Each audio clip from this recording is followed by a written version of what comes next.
Somewhere in your life, there are 3 entire years you'll never get back. Not lost, erased. You learned to walk during those years. You learned to speak your first words. You were held, fed, comforted thousands of times. And you remember none of it. Not one face, not one moment, nothing. Why would your brain delete the very beginning of your existence?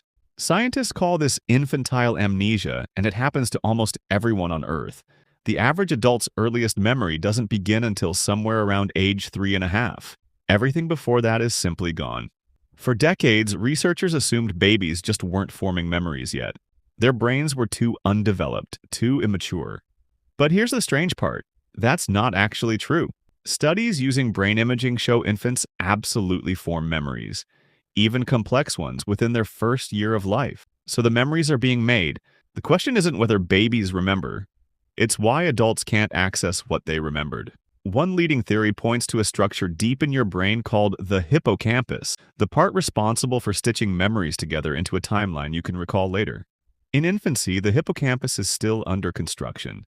It's generating new neurons at an extraordinary rate, faster than at almost any other point in your life. Here's the twist. That rapid growth might be exactly what erases the memories. Researchers studying this process found that in mice, artificially slowing down the birth of new neurons in early life allowed early memories to survive far longer than normal.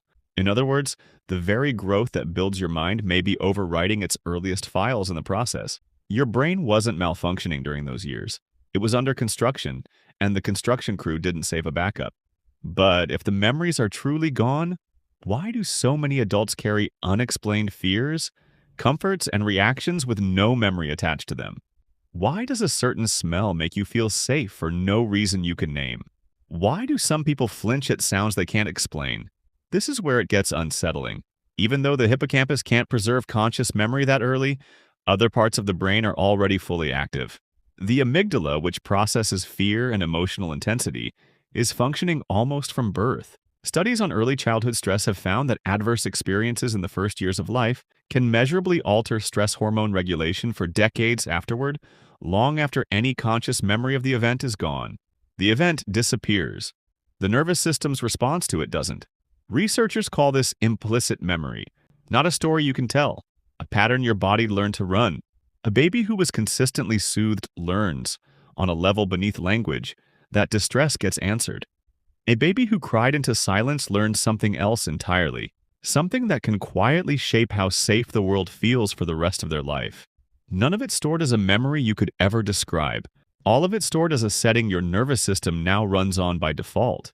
So when someone asks why you feel anxious in a situation you can't explain, or calm in one that makes no logical sense, the honest answer might be, something happened in a year you'll never remember, and your body kept the receipt. This isn't a flaw in how memory works. It might be the most important design decision your brain ever made. Because the years before 3 weren't really about remembering events. They were about building the operating system every future memory would run on. You don't remember being loved in those years, but somewhere in your nervous system, in the way you trust or don't, in the way certain silences make you uneasy and certain voices make you calm, that love or its absence is still running quietly in the background. You were shaped before you could remember being shaped, and the people who held you during the years you'll never recall may have influenced who you are more than anyone you actually remember meeting.